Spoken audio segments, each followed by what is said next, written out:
আসসালামু আলাইকুম বন্ধুরা, সানা মমস কিচেন চ্যানেলে আপনাদের সকলের স্বাগত। তো বন্ধুরা কেমন আছেন? আশা করছি সকলেই খুবই ভালো আছেন। তো আবারও আজকে হাজির হয়ে গেছি একটা নতুন রেসিপি নিয়ে।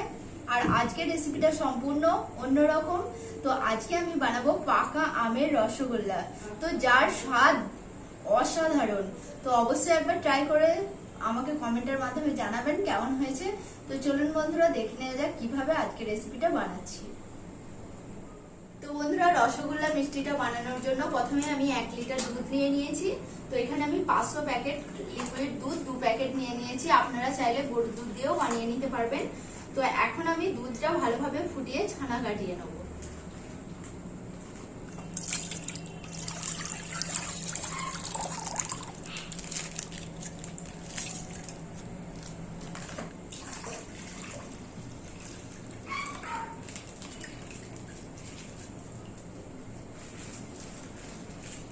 তো দুধটাকে আমি প্রথমেই খুব ভালোভাবে গরম করে নেব।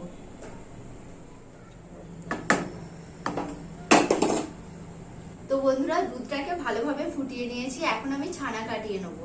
তো তার জন্য আমি ছানা কাটার জন্য টক দই ব্যবহার করছি। আপনারা চাইলে ভিনিগার বা ছানা কাটার পাউডার বা লেবুর রস দিয়ে ছানাটা কাটিয়ে নিতে পারবেন।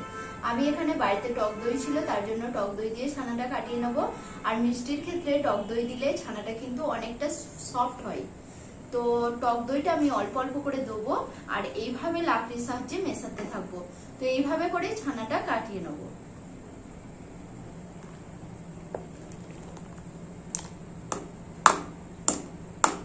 তো বন্ধুরা নিশ্চয়ই দেখতেই পাচ্ছেন অল্প অল্প করে কিন্তু ছানা কাটতে শুরু করে দিয়েছে।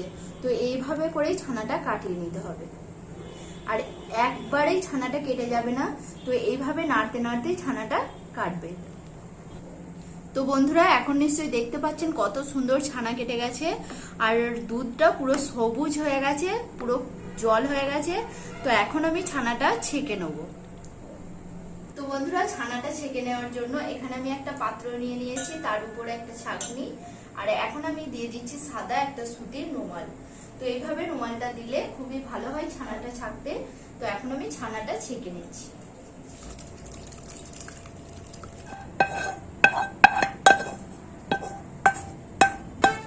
তো বন্ধুরা, ছানা থেকে এর এক্সট্রা জলটা এইভাবে করে ঝরিয়ে নিতে হবে।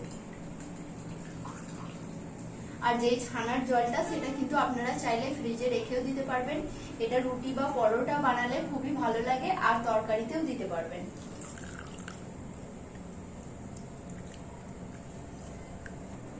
তো বন্ধুরা, এখন আমি ছানাটাকে এইভাবে করে রেস্টে রেখে দেবো, যাতে করে ছানার আরো এক্সট্রা জলটা ঝরে যায়। তো এই সময়টাই আমি পাকা আমের পাল্পটা বানিয়ে নেব। তো এখানে আমি 2টো পাকা আম নিয়ে নিয়েছি। দেখতে পাচ্ছেন আমের কালারটা কত সুন্দর, আর ঠিক এইরকম পাকা আম নিতে হবে। তো এখন আমি আমটা কেটে নেব।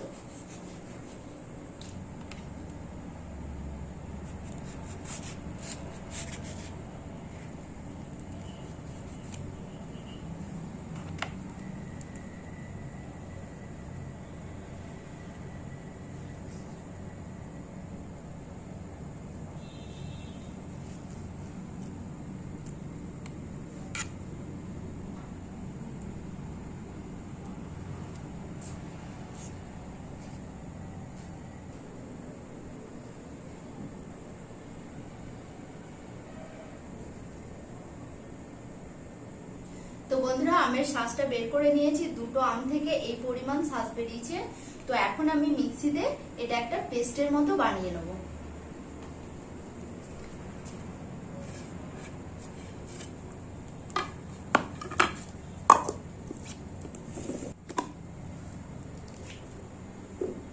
তো বন্ধুরা, আমের পাল্পটা এখন রেডি হয়ে গেছে। এখন আমি ছানাটা ভালোভাবে মথে নেব। তো ছানাটা থেকে এর এক্সট্রা জলটাও বেড়ে গেছে।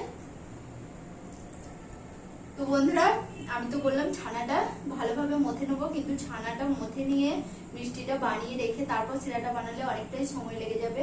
তো যেহেতু রসগোল্লার শিরা খুব একটা টাইট হয় না, একটু পাতলাই হয়, তার জন্য আমি শিরাটা এদিকে বসিয়ে দিয়ে তারপর ছানাটা মথে নেবো। তো এখন আমি এখানে বড় মেজারমেন্ট কাপে 1 কাপ চিনি নিয়ে নিয়েছি। তো চিনিটা আমি কড়ার মধ্যে দিয়ে দিচ্ছি। তো বন্ধুরা, এই কাপ মেপেই আমি দিয়ে দেবো 2.5 কাপ মতো জল।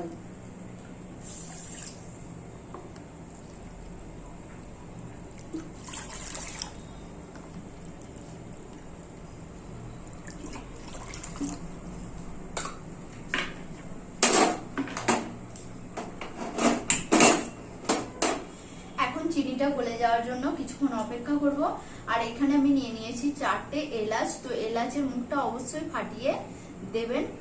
আর এলাচের যদি না পছন্দ হয় তো এলাচ পাউডারও দিয়ে দিতে পারেন, কোনো অসুবিধা নেই। তো এটা শুধুমাত্র সেন্ট হওয়ার জন্য দিচ্ছি।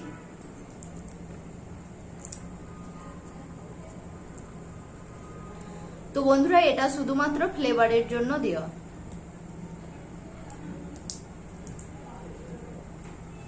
তো এখন চিনিটা গলে যাওয়ার জন্য অপেক্ষা করব। তো এই সময়টায় আমি ছানাটা খুব ভালোভাবে মথে নিচ্ছি।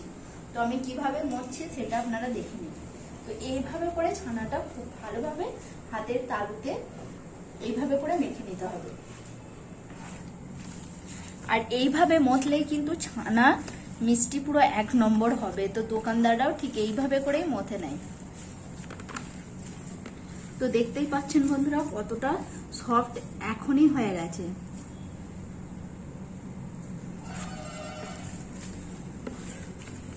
তো এইভাবে করে আমি 5 মিনিট মতো খুব ভালোভাবে মথে নেব।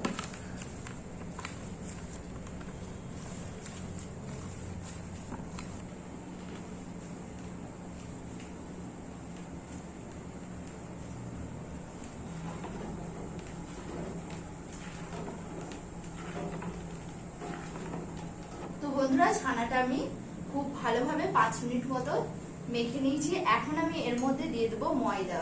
তো আমি এখানে 2 চামচ মতো ময়দা দিয়ে দিচ্ছি।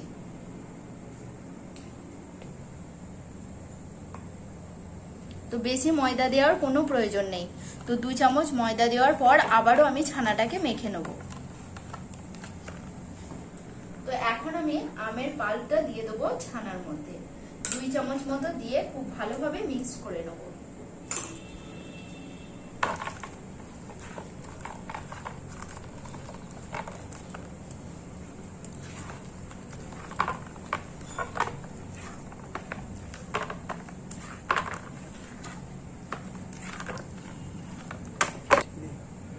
তো এখানে আমি আরো 1 চামচ আমের পাল্প দিয়ে দিচ্ছি। মোট আমি 3 চামচ আমের পাল্প দিয়ে দিলাম।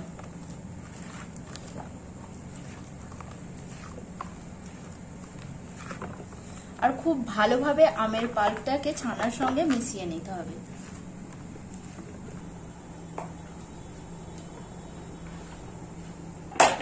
তো বন্ধুরা ছানাটার সঙ্গে আমের পাল্পটা খুব ভালোভাবে মিক্স করে নিয়েছি। এখন আমি ছানাটাকে এভাবে করে সেট হওয়ার জন্য 10 মিনিট মতো রেখে দেবো।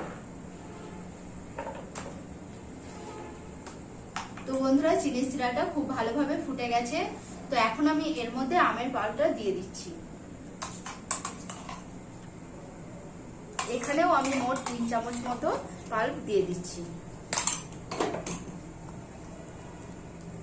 তো বন্ধুরা আমের পাল্পটা দিয়ে দিয়েছি 3 চামচ মতো। আর ফুটলেই কিন্তু আমের পাল্পটা চিনি সিরার সঙ্গে খুব ভালোভাবে মিক্স হয়ে যাবে। আর উপরে যে ফেনা ফেনা হয়ে থাকবে সেগুলো কিন্তু তুলে নিতে হবে। তাহলে কি হবে, রসগোল্লাটা পুরো পরিষ্কার হবে।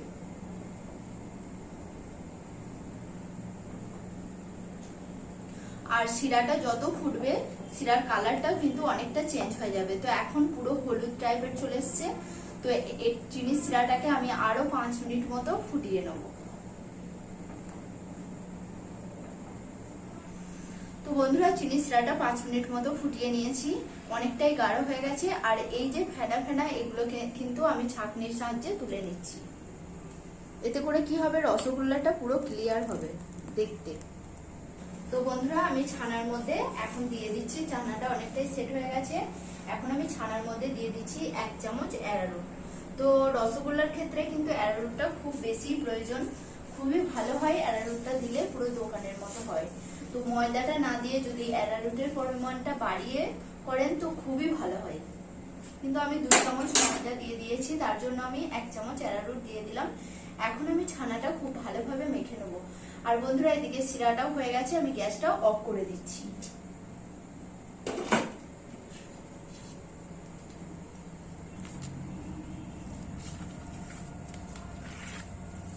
অ্যারারুটটাকে খুব ভালোভাবে ছানার সঙ্গে আরেকবার মিক্স করে নিতে হবে, না হলে সম্পূর্ণ ছানাটার সঙ্গে অ্যারারুটটা মিক্স হবে না। এখানে আমি কোনো রকম বেকিং পাউডার, বেকিং সোডা কিছুই কিন্তু ব্যবহার করব না।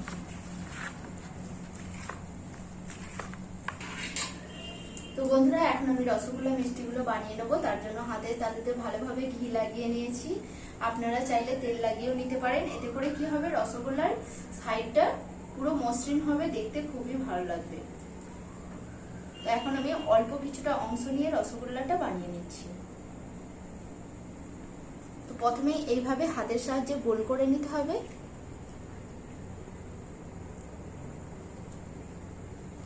তারপর এইভাবে ঘুরিয়ে ঘুরিয়ে শেপটা দিয়ে নিতে হবে রসগোল্লার।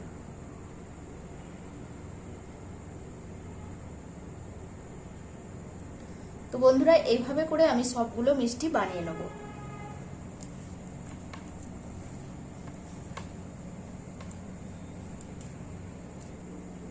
তো বন্ধুরা, আপনারা চাইলে কিন্তু সাইজটা ছোট বড় করে নিতে পারেন, কোনো অসুবিধা নেই। যে যেমন পারবেন সে সেরকমই বানাবেন। তো আমি একটু বড় বড়ই বানাচ্ছি, কারণ দেখতে আমার খুবই ভালো লাগে বড় বড় রসগোল্লা।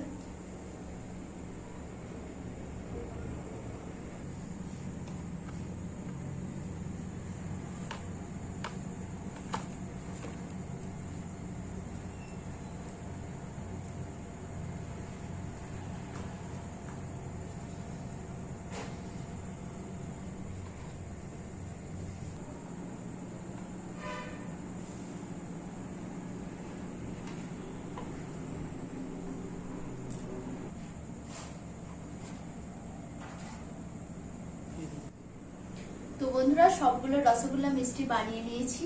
আর এখানে আমি একবার গ্যাসটা অন করে দিয়েছি, কারণ চিনি শিরাটা ঠিক গরম অবস্থায় আমি মিষ্টিগুলো দেবো, তার জন্য গ্যাসটা জ্বেলে দিয়েছি।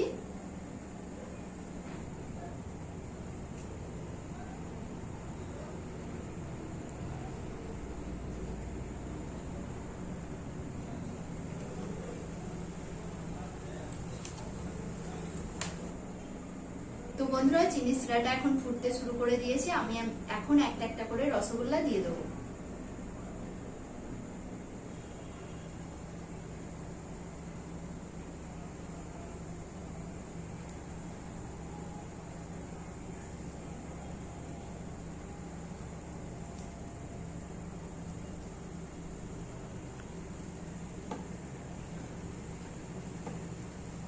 আর বন্ধুরা, আমি গ্যাসের ফ্লেমটা হাই দিয়ে মিষ্টিগুলোকে 15 মিনিট খুব ভালোভাবে ফুটিয়ে নেব।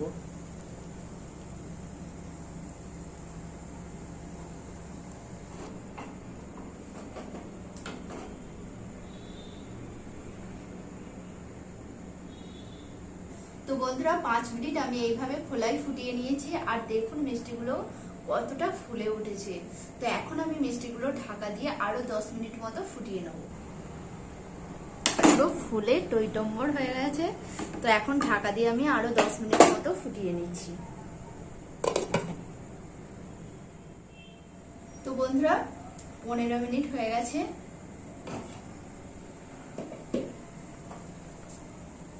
ওয়াও, রসগোল্লাগুলো ফুলে কি অবস্থা হয়েছে, পুরো সফট নরম তুলতুলে। দেখেই নিশ্চয়ই বুঝতে পারছেন বন্ধুরা কত সুন্দর হয়েছে। কালারটাও দারুণ হয়েছে, রসগোল্লাগুলোও দারুণ হয়েছে। তো এখন আমি এইভাবে করে রেখে দেবো 2 মিনিট মতো, তারপর গরম গরমই সার্ভ করব। তো বন্ধুরা, মিষ্টিগুলো এখন প্লেটের মধ্যে সার্ভ করে নিচ্ছি, তারপর গরম গরম খাবো।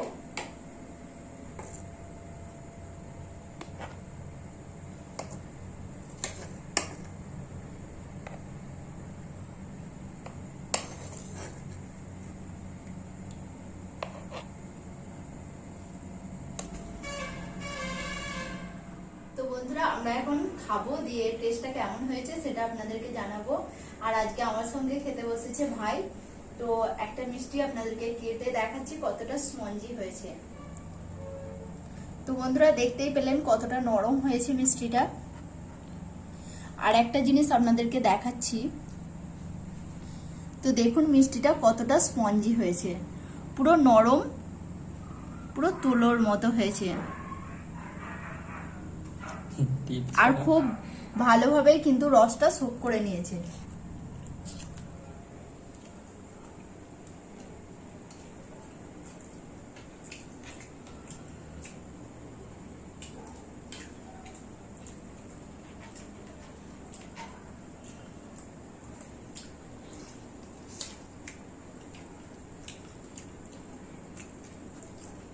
পুরো রসে টইটুম্বর আছে। তো বন্ধুরা মিষ্টিটা কিন্তু খুব ভালোভাবে রসটা সোক করে নিয়েছে, আর মিষ্টিটা খেতে খুবই নরম হয়েছে, পুরো নরম তুলতুলে হয়েছে, আর রসটা খুব ভালোভাবে সোক করে নিয়েছে। তো অবশ্যই আপনারা বাড়িতে বানিয়ে খাবেন। এরকম বন্ধুরা এরকম মিষ্টি একবার হলেও আপনারা বাড়িতে বানাবেন, খুব সুন্দর হয়েছে মিষ্টিটা। এখন আমি পুরো বলছি ভালো লাগবেই লাগবে আপনারা একবার যদি বাড়িতে বানিয়ে খান, পুরো গ্যারান্টি দিয়ে দিলাম। আর বন্ধুরা এখন পাকা আমের সিজন, তো মিস করবেন না, অবশ্যই বাড়িতে বানিয়ে খাবেন। আর আমাকে কমেন্টে কিন্তু জানাতে ভুলবেন না কেমন হয়েছে। তো বন্ধুরা আজকের রেসিপিটা যদি আপনাদের দেখেও ভালো লেগে থাকে অবশ্যই লাইক কমেন্ট শেয়ার করবেন, আর এরকমই নিত্য নতুন ভিডিও দেখার জন্য আমার চ্যানেলটিকে সাবস্ক্রাইব করবেন।